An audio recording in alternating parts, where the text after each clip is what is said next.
What's up, you guys? It's Simon with Simon Says Finance, where I hope in this channel to share with you everything I've learned in my life and my financial career so that you can build the knowledge and confidence to go and chase your goals. Without further ado, let's start with our first topic today, how to get that perfect 850 credit score. So as you can see here, I have a chart pulled up that we got from a website called AskChevy.com. It pretty much outlines everything that will go into your credit score, whether it's utilization and various other topics, and how they rate it in terms of fair, poor, or very good and excellent. So for the first subcategory, it's going to be credit card utilization. This category is 30% of your credit score. It's going to be pretty much what it is the debt to credit ratio. So what that means is that take the total amount of credit that credit card, let's say, gives you, say, $1,000 in one credit card, and your debt is how much you owe. Let's say it's $500. So if you had 500 over 1,000, that would be a 50% utilization. Now, if you have another card, let's say, and it has a $10,000 credit limit, but then you only use $500, now it's only a 5% utilization. So notice how that will push you into the excellent, while in the last example, it was going to put you near in the poor section. So a rule of thumb, really, for this kind of to help optimize your credit score for this category is to you want at least 1/3 of the utilization or 30% or less. So that way it puts you at least in the good to excellent category. And one thing is you can always do is to increase your credit limit to help improve this. So what I mean by that is either you can call the credit card companies, have them request an increased credit line if you've been paying on time. Or another option is to get more credit cards. If you have more credit cards, then you can have $1,000 credit limit on one card, and $1,000 another card, and $1,000 another card. All that total will be $3,000, and that helps increase your credit limit and improve your ratio overall. Another thing to take into account for this category is that different credit agencies have a slightly different algorithm for how they take into account utilization. So some of them highly recommend that you have at least $50,000 in credit limit to your name. So that might sound like a lot for if you have just one credit card, but like for me, for example, I have multiple credit cards, and some of them have a $10,000 credit limit, while others have another $10,000 credit limit, totaling out to over $50,000. So that's a way for you to increase your credit limit without having all that, I guess, limit on one card. You could spread it out evenly over various different cards. So for the next category is going to be payment history. So notice on payment history, the only way to get an excellent for that is to be pretty much perfect, 100%. And the moment that you miss even one 1/100th of that, you go automatically to down, fair, and so on. So big things for this is that payment history takes into account 35% of your credit history. So it's one of the bigger categories. If it's actually the biggest category of your total credit score. So the way this is calculated is that the total amount of payments that are on time divided by the total amount of payments that total. So let's say you made 100 payments total. There was 100 payments to be paid, and you only made 99. So you missed one, so 1%. So immediately your credit payment history is now at the 99 percentile. But if you look at it, the AskChevy chart, it shows that you're immediately going down to good. And if you missed another payment out of that, so you'd be at 98 out of 100, and then you immediately go down to fair.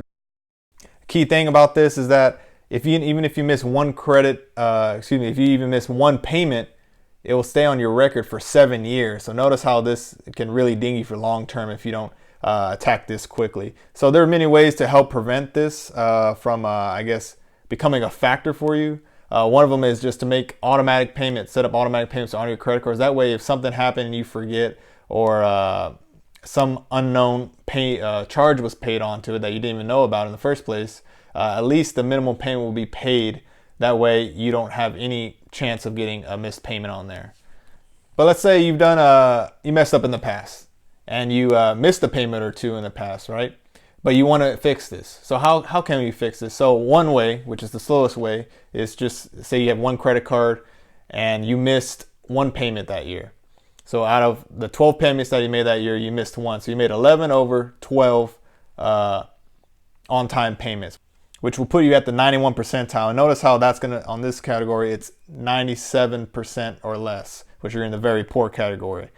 But a way to quicken that would be to get 12 credit cards, let's say, for example, and you spread out your use of that evenly throughout all the credit cards. Every month you paid 12 payments on each of the 12 credit cards. Over the year, in 1 year, it will be 144 payments. But you still missed that first payment that started at the beginning of the year. So now you have 143 divided by 144, which is going to put you at 99.3%. And notice that's going to be in the good category. So immediately you helped improve your credit score in the most important category by spreading out your credit limit and payments over many different accounts, paying each one every month.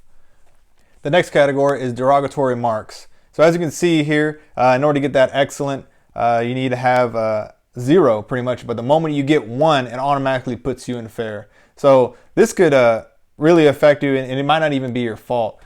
Big reason is that the Federal Trade Commission actually had a study where it showed that at least 1 in 5 people actually had a false or a mistake on their credit report. So that's why it's very important to always, every year, to check the 3 credit bureaus. You can check them out for free, and to make sure that everything is in line, everything looks right, and nobody opened an account under your name without you knowing about it. If you guys are wondering where you can go to look at your credit report for free, I'm going to put a link down below for the annualcreditreport.com. That way you can stay on top of it and make sure nothing like this happens to you that is not your fault. But let's say it was your fault. You messed up. Something happened. Something, you went through hard times. You know, you missed a couple card payments. You missed a couple credit card payments. Or you defaulted you defaulted on your loans. What you can do to help mitigate the problem that this will cause is to you can call up the collections agencies and pretty much talk with them to see what you can do to get it off your record. Oftentimes, if you agree to pay a partial or even the full amount, they will actually take it off your record. But you want to make sure that you have it in writing that they will actually take it off of your record, because oftentimes if you don't mention that and they don't send you a letter in writing, you can end up paying it and they won't even take it off. So pretty much you kind of hurt yourself twice in that sense. The next category is age of credit history. So the best way to prove this is to just build a time machine and boom, you got all the credit history you could ever want, right? But no, but seriously, this is one of the main factors, I guess, that we don't have much control over, although there is some techniques you can use to help improve your score quickly. So notice on this chart for the age of credit history, in order to get that excellent, you need at least 9 years or more. And this is why it's really important that you want to start as early as possible. Don't take your sweet time to try to get a credit card or build on your credit history, because one of these factors is time. You just need time to let this thing cook to help grow your credit score. But notice how it says the average of your credit history. So say you have one credit card, right, and you've had that card for 10 years, and then you see a new car that you really want and you apply for that, and boom, you cut it in half, because 10 divided by 2 is 5 years. So now that automatically puts you in the fair category, which would, in a short period of time, it would hurt your credit score. But over the long term, you're going to now have 2 cards or 2 accounts that are building history, and over time, that would help improve your strength of your credit score over time. So the best way to explain this, I guess, is so let's say there's 2 guys, right? And they're both 18, both started at the same spot, got their first credit card. Their names are Goku and Vegeta. Goku got his first card at the age of 18 at year 2010. Vegeta also got his first credit card in 2010 at the age of 18, but he also later that same week got 4 other cards for a total of 5 cards. Now let's fast forward to 2019. Both of them have a credit history average of 9 years, except Vegeta has his over 5 different cards while Goku has his for 1 credit card. But say American Express just came out with this brand new card and it came with a great sign-up bonuses that both meant for Goku and Vegeta. Let's say it just says automatic free sensu beans for your first purchases or something. They both wanted to apply for this credit card. So Goku is going to take a hit on this because he had 1 credit card with the age of 9 years and got another credit card for an age of 0 years, so an average of 4.5 years, while Vegeta, who now has 5 cards originally, gets another one each of them aging 9, 9, 9, 9, 9, and 0 respectively, is going to have an average of 7.5 years. So that means Vegeta is going to be in a better position than Goku is in terms of history. So that's a way to help, help build a good foundation for yourself early on. You want to get as many accounts as you can.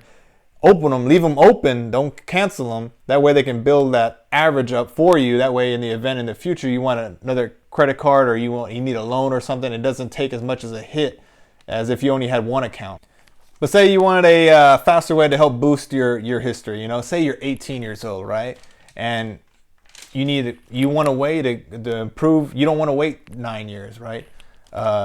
One way is that you can become an authorized user under someone that you trust and they trust you. For example, you can ask a brother, an older brother, sibling, mother, parent, grandparent, and ask them if you can become an authorized user in one of their credit cards. So what this is going to do is they would call their credit card company or whatever, put you as their authorized user. They're going to send them the credit card. They don't even have to give you the credit card. They can cut it up. But what that's going to do is it's going to benefit you as the authorized user. You're going to get all that credit history and all that time of good on-time payments on your credit report. It's not going to hurt them at all. It won't. The only way you could possibly hurt them is that if you went out and started buying things with a card possibly and you just didn't pay it, for example. But if they never gave you the card in the first place, there'd be no way for you to do that. So really it can only benefit you, and that's a way that you can be 20 years old, get on your grandma's credit card account, and then you have automatically 20 years of history and you're only 20 years old. So, but big picture for this category, you want as many accounts open as possible, as many credit cards open as possible, and have them open and stay open as long as possible. So even if you don't use a credit card anymore, or if you're like Dave Ramsey, you don't want to use them anymore, just cut them up, but don't close the account, because that way you at least have the history. Because the moment you close that account, you're pretty much deleting that history average, so it's only going to hurt you. So the next category is total number of accounts. So this throws people way off, you know. They think, oh man, if I just pay everything on time, you know, I did everything right, never missed a single payment in my life, you know, I should have a great credit score, right? You know, I actually met somebody like this that I helped out. He had only 2 credit cards, right? And he was 38 years old. He got them when he was like 19. He said he always paid them off on time, but his credit score was always fluctuating between the 720, 740 range, and he could never realize why it wasn't higher, you know?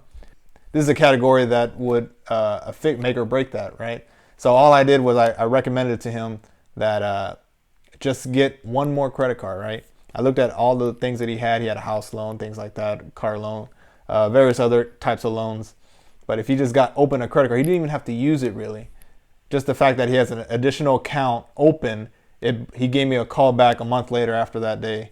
And he told me, he said, hey man, thanks for everything. So my score went from like 740 to a 780 within a month. I don't know how it happened, but I mean, thanks for everything. But that's just an example of just a small thing that a lot of people don't really think about. The amount of accounts actually matters. And if you look on the chart, it actually needs 21 accounts to get in that excellent category.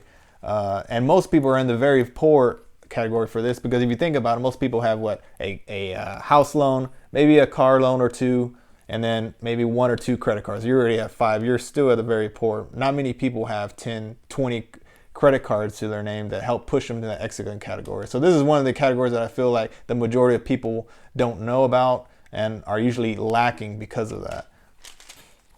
So now 21 credit cards or 21 accounts sounds like a lot, you know.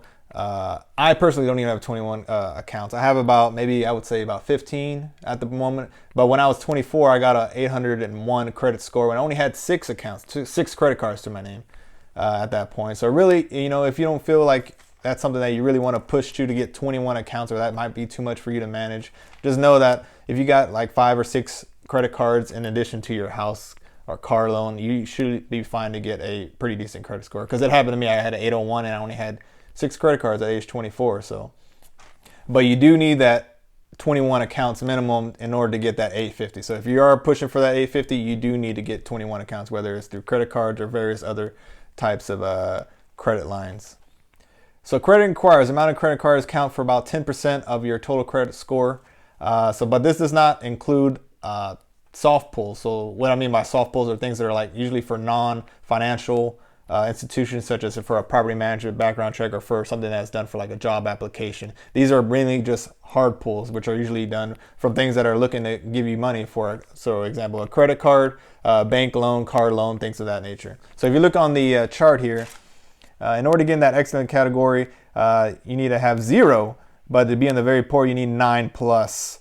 But a big thing to think about on this is that they usually bundle these up in a 2-year time period. So if you apply for, say, a lot of credit lines or a lot of credit cards in a short period of time, it's gonna hurt your credit score for the short term, because if you apply for, say, 10 credit cards this month and got all 10 of them, it would push your total acquirers within the past 2 years to that very poor category. But if you only apply for 1 or 2 a year, you're gonna stay in that good to excellent range. So this is a category really where you can take 1 step back in return to take 5 steps forward in the future. So what I mean by that is that say you're young, 18 years old, right? You don't really plan on buying a house or maybe any big time purchases where you need a big loan or that you need to have your credit score help you to save interest on the future. So say you're 18 years old, one way you can do is to just apply for as many credit cards as you can, get a lot of accounts open, which would help increase the total number of accounts, but also you're going to take hits on your credit inquiries, right? Because say if you got 10 credit cards, you have 10 inquiries. So that's going to put you in the very poor for this section for the next 2 years. But in return, after those 2 years pass by, those credit inquiries are going to delete almost as if they never happened. And now you're going to be back into that excellent range. But in return, now you're going to have all these accounts and also at least 2 years of history in all 10 of those accounts. So that can really push you and propel you forward in the long term. But just know that every time you really apply for a new credit card or new credit line, expect about 5 to 10 points to be taken off your credit score. For the short term, it will come back over time. So now that you got a thorough understanding of everything, of how credit and your credit score works and what makes it up, well, now let's talk about how to get that perfect 850 credit score. So obviously, as you can see on the chart, you need to be in that dark green category. For utilization, what that means is you need that 0 to 9%, as well as have a credit limit of over $50,000, which if you have a lot of credit cards, that's not too hard to get, because let's say you had 50 credit cards for whatever reason, and you had $1,000 for each one in credit limit. That's way easier than if you had just one credit card and you had to get $50,000 in credit limit on that. The next category, payment history. So in order to get that perfect track record, you need to have that for at least the past 7 years to have 100% 0 missed payments. So like I discussed before, a big way to do that is just to set up automatic payments. If you have a lot of accounts, which you will if you want that 850 credit score, you want to set up automatic payments. That way, if something happens, you don't forget, something doesn't slip. It's really hard to, manage all of that. Next category is the 0 derogatory marks. So the way you do that is just to make sure that you check on your credit reports from all 3 credit agencies every year. It's for free. So the key things, you just want to make sure nothing was on there that is not accurate, and that nobody opened any accounts in your name that weren't supposed to. Next category is age of credit history. I'm going to bundle that with the total number of accounts. So you want to have all 21 of your accounts and to average at least 9 years. So the best way to do that quickly is pretty much open all 21 accounts as soon as you can and then just hold for 9 years. As the time goes on, those 21 accounts will build up that history, and then once you hit that 9-year mark, you'll be in that excellent category in this, which is by far, I would say, the hardest one to get to. And last but not least, for credit inquiries, you want 0 to get in that excellent category. So pretty much on that final year, after all 21 of your accounts are already been done cooking for those 9 years, for that final year, you want to make sure that there's no accounts and inquiries for anything on there. And then you should, if everything went as planned and you made all on-time payments, got low utilization, all 21 accounts, at least 9 years, you have no reason really to not get an 850 at this point. And if you are one of those guys that got one of those 850s, pat yourself on the back. This is not something easy. I don't even personally have this. I don't know if anybody personally either that has an 850, but if you do have that, man, that's tough. It should be something you should be proud of for sure. But with that said, I would say that to get an 850 credit score, there's not really much that you can really, there's not too much more that you can benefit having an 850 as opposed to someone that has a 750 for say, besides really bragging rights. The reason I say that is because whenever you go to buy a house or a car or anything, usually 750 is like the threshold that banks use to qualify you for the excellent category. So if you have anything above a 750, it's kind of really just bonus points or really wiggle room. I would say you always want to try to push over 750 because you never know, something might happen. If it's way better to have an 850 and have it drop down to 800, right, for something that happens, as opposed to being just border 750 and then something slightly happens, you get down to the 730s and now you want to buy a house and now you don't no longer qualify. So I would say the better goal is to at least 750, but always try aim for higher if you can. That way you can qualify all the Gucci stuff, that all the good credit cards, all the low interest rates is going to save you tons of money, and it's going to look good whenever you apply to a job that looks for a background check. But if you're one of those guys that really want to go for that perfect 850, by all means, go for it, man. And if you are, comment down below. Let me know how you're doing. I definitely want to see how you're doing as the time progresses, because that is something that's not easy to do. And if more people are aiming for that, I would say, man, you have a bright financial future in the future. Just because having an 850 is just something that's very strong for you. You're going to look really strong when you go into banks, and they can take you seriously knowing that, hey, man, this guy got his stuff together. But with that said, this concludes my video on how to get that perfect 850 credit score. And if you take everything that you learned here today, you pretty much and apply it to your life, I'll guarantee you're going to be way ahead of the majority of the population. The majority of the population does not know how credit works, and a lot of people don't even have a single line of credit per se. So it's going to put you up front whenever you try to apply for, let's say, a lease on an apartment. They're going to see that good 750 plus credit score. If you go for a bank, you got that perfect 850 credit score, man. They're going to take you seriously, give you the best rates. They're pretty much going to fight for you so they can earn your business. But overall, if you learned something or you like this video, all I ask is that you like the video, subscribe if you want to see more of this kind of content, and comment down below if you have any questions. I'm going to be in the comments trying to see what I can help and what can I do. And also, if you have that or perfect 850, or if you're going for that journey, keep us up to date, man. We really want to learn that and see how you're doing over time. Hopefully this whole goal for this, I guess, is to have a kind of a unity of people that are looking to improve their financial life, make network connections, and answer questions anytime someone has the answers to them. And as always, until next time, Simon says, do as I say, and have a good day. Thank you.